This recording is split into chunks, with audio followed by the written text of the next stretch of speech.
YouTube, welcome to my channel. My name is Wysol, and today I'm going to be talking about neuro-linguistic programming, or as I like to call it, musical magicians.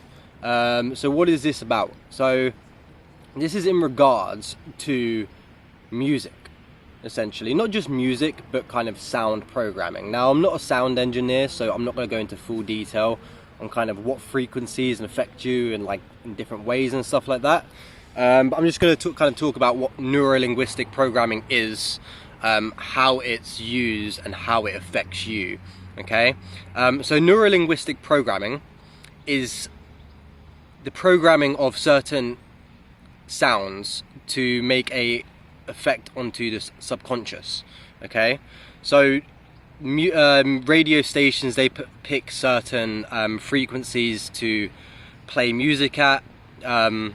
If you've researched like 432 hertz and stuff like before, you probably know that the radio does like 444 hertz or something like that, and they used to do 432, and they changed it or something to, well, no one really knows why they changed it, but people have a theory of why they changed it to affect people's mind state and stuff like that. So I'm going to read a little bit of notes out of my journal, because otherwise I'm going to kind of keep forgetting what I'm talking about regarding this bit, because this is kind of important and I've got a bit of info, a decent amount of info here. So I'm just going to stick that on my leg and then get me journal up.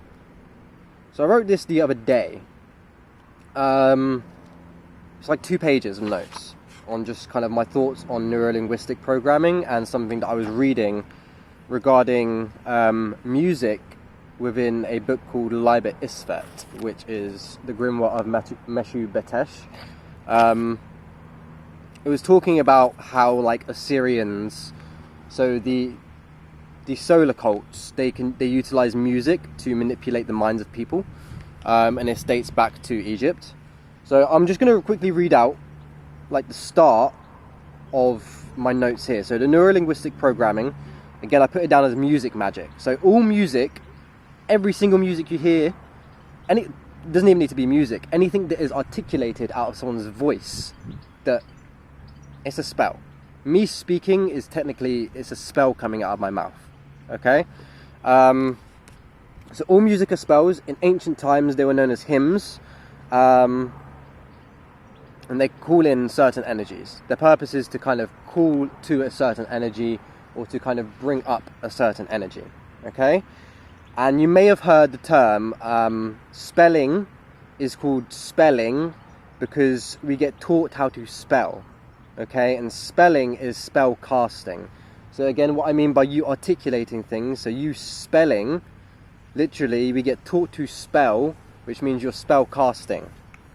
Every time you spell. It's the reason you get taught to spell, okay? Words have power and they have meaning. So the reason it's called spelling is because it is a spell cast, okay? When you hear broadcasting, so on the radio, that is a broadcast of a spell. Again, you might have seen memes regarding stuff like that. It's all very real. Again, anything that's being articulated out of someone's mouth, even movement. I'm going to do a different video on movement magic. It's called kinetic magic. So I'm just going to be talking about music magic, or music with a K, as D.H. Thorne likes to put it down as. Yeah, music with a K is a good one. So music magic. Anything you're hearing doesn't even need to be music. It can be like the TV shows, people do watching on YouTube, radio, advertisements. All of it is doing a spell on you. All of it. Okay? Alright, neuro-linguistic programming is the use of sounds to program the subconscious mind. Okay? It's similar to visual hypnotism.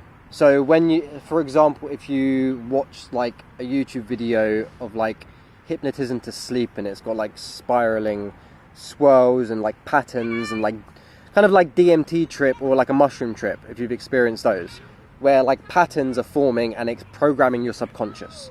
It's kind of what happens when you have a DMT or a mushroom trip, something like that. Those visual patterns are programming your subconscious. Okay, you don't really realize it, but when you, after that trip, those patterns have programmed you. Okay, those visual patterns have programmed you and you remember them. Okay, If you don't remember them, you probably didn't trip enough.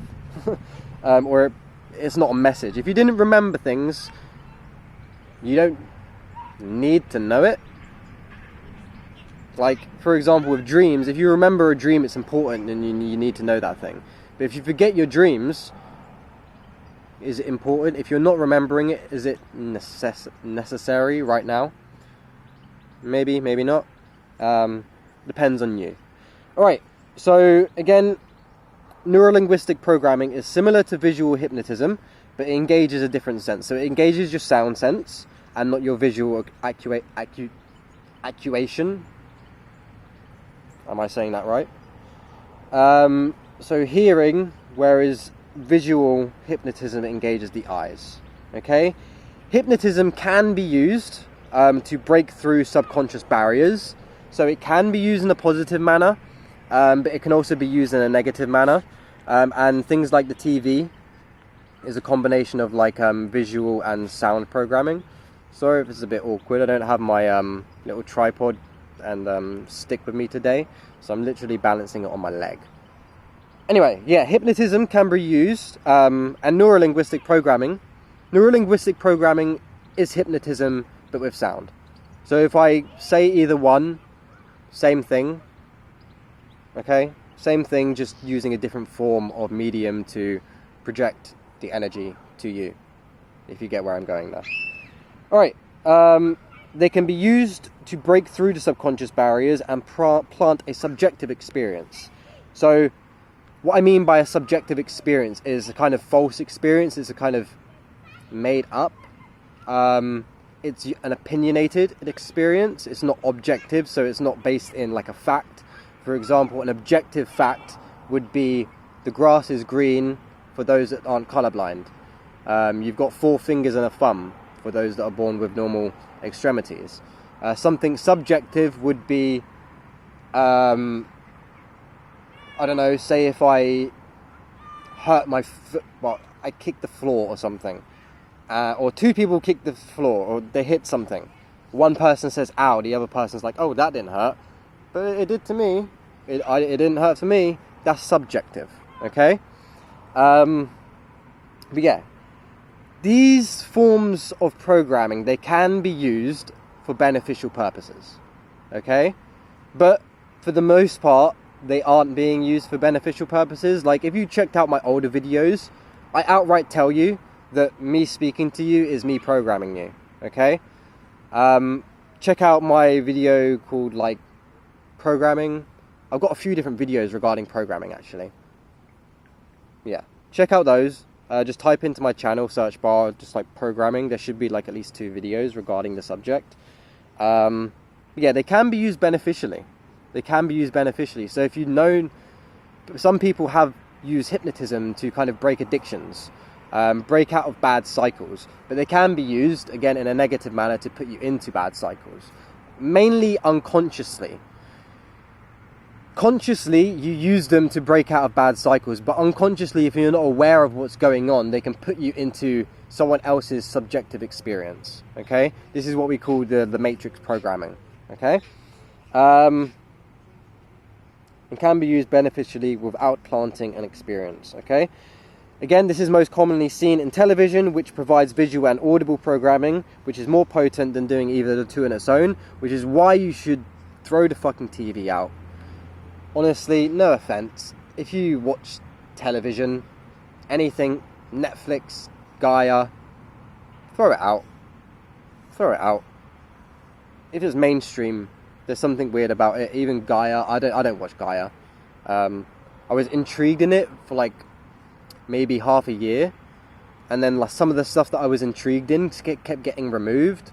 So I was like, what the fuck's going on with this website? Why are they removing some information and like putting... Gaia is a bit weird for me.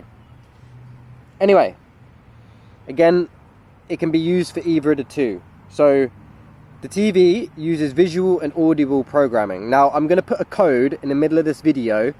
Google this code. If you don't Google this code and you're still watching the TV,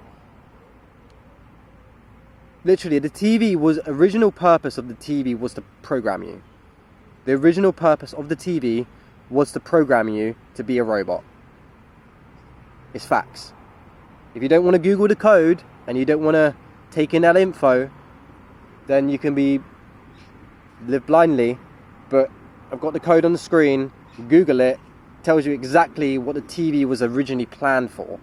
It was literally planned to program people.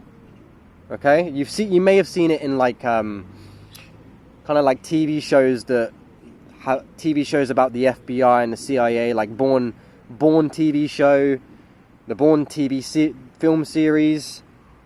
They have that. Actually, no, the Bourne TV show has this shit. If you've seen the Bourne TV show, I forgot what it's called. They literally put the guy in a room with a TV in front of him, sit him there with his eyes, like forcing his eyes open, so it like programs. It's like forceful programming onto him. Okay? So this is why you need to throw your TV out. Okay. Now to the occult reasons as to why you need to be cautious of musical magicians that perform neuro-linguistic programming. Now all of these people, not all of them are consciously aware that they are doing neuro-linguistic programming. I don't think all of them are like aware as to what exactly they're doing when they're making music.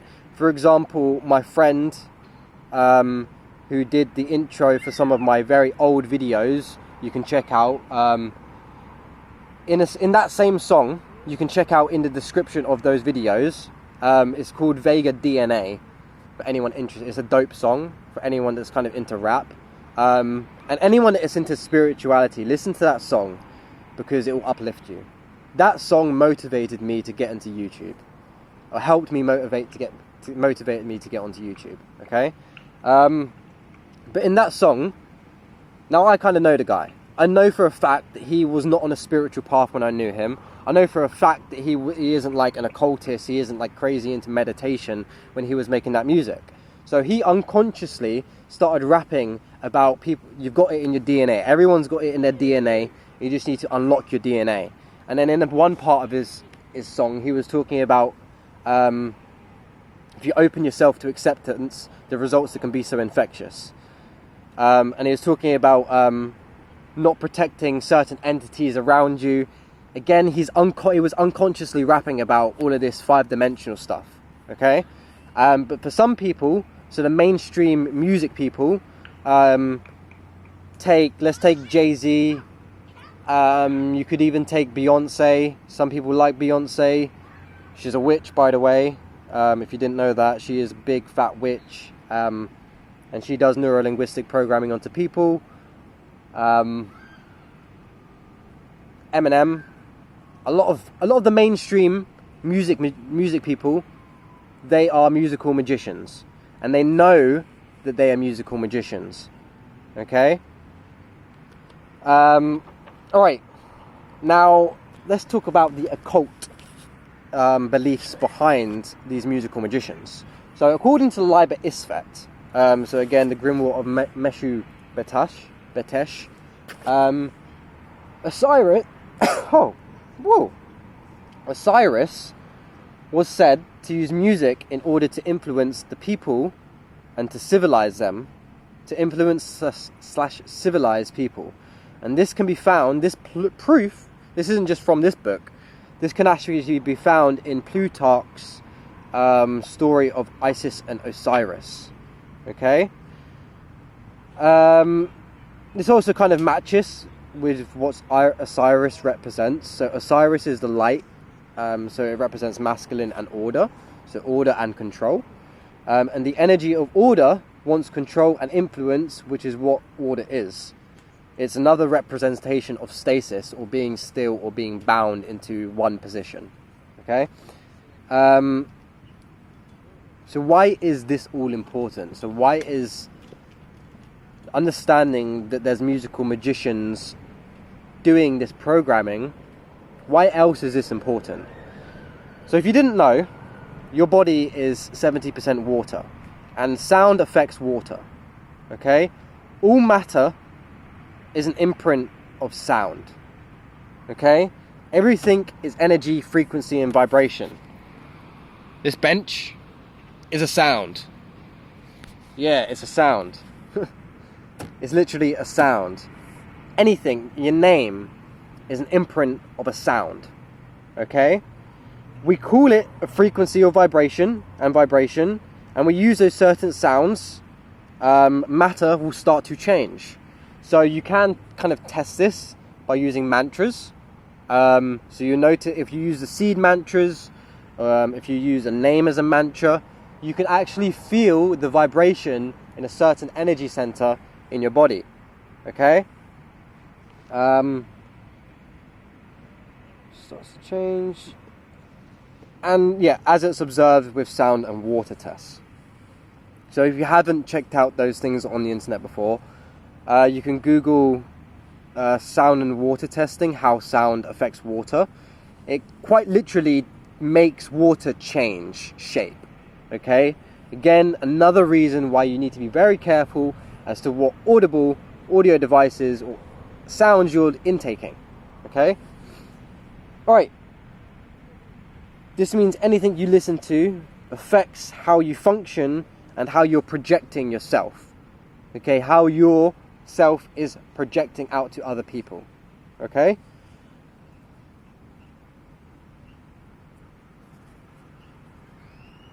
Alright, this is just a quote from this book. So, vibrational affinity is the key to successful use of magical words. Okay, so how it sounds is key to how it's used. So this is why I always say, you never hear me say good morning YouTube. I always say good day. Why is that? Because morning resonates the exact same as when someone dies. So when someone is in a state of mourning, so when they're mourning for a dead person, it resonates exactly the same as when you say good morning, as in you're saying good start of the day, or good early time of the day. There is no such thing as a good morning, unless you're happy that someone has died. Okay? Articulate with purpose. Because what you articulate, you are casting spells. Okay?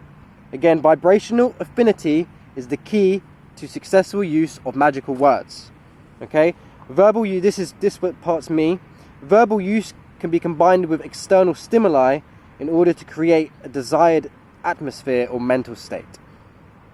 Was that me or was that from the book? I'm pretty sure I've said that before. But yeah. So you can use, that's kind of separate for what I'm talking about. That's kind of, you could use that for like, that's kind of sigil magic. So using names, mantras with external stimuli like a sigil. But anyway, we'll get back to the musical magicians part. So anything you listen to, including me right now, is a spell. It's a spell cast. Okay? Technically this is a broadcast because it's going to go to multiple people. Okay? Anything you hear on the radio, on the TV, it's all run by the same people. They're using neuro-linguistic programming. That's from a song called Programming by Mr. the Traumatic. Yeah. Anything you listen to on the radio, on the TV, it's all run by the same people. They're using neuro-linguistic programming. Anything you listen to is a spell. This whole, it's kind of out of the video. The reason why anything that you intake through your five senses can be a spell is because creation is the illusion. Okay? That is for another video, but I am going to keep it there. I do have a phone call that I need to answer. But that is kind of literally the end of the video anyway. But that is neuro-linguistic programming. So all sounds, even the sounds of nature, is programming you, okay? Depending on your perspective, you can call these things separate from yourself. But that is the act of light and creation. Light and creation creates separation. Again, on another video, I won't talk about that because I will get deep into that. Actually, I think I'll just leave it there because I will end up ranting. Anyway, that is neuro-linguistic programming. So the sounds, all the sounds you're hearing, again, they can be even more distorted through radio and TV because the people at the back end can do things to the frequency of the audio that's coming out. So someone could actually program their music to be 432 hertz. They place it onto Spotify, and because they're playing it out of Spotify, Spotify is playing it at 440 hertz. You get me? So be careful where you're listening from your music. Be careful of what you're listening to anyway. Be careful of who you're listening to. And stay safe. Alright? Peace out, everyone. See you next time.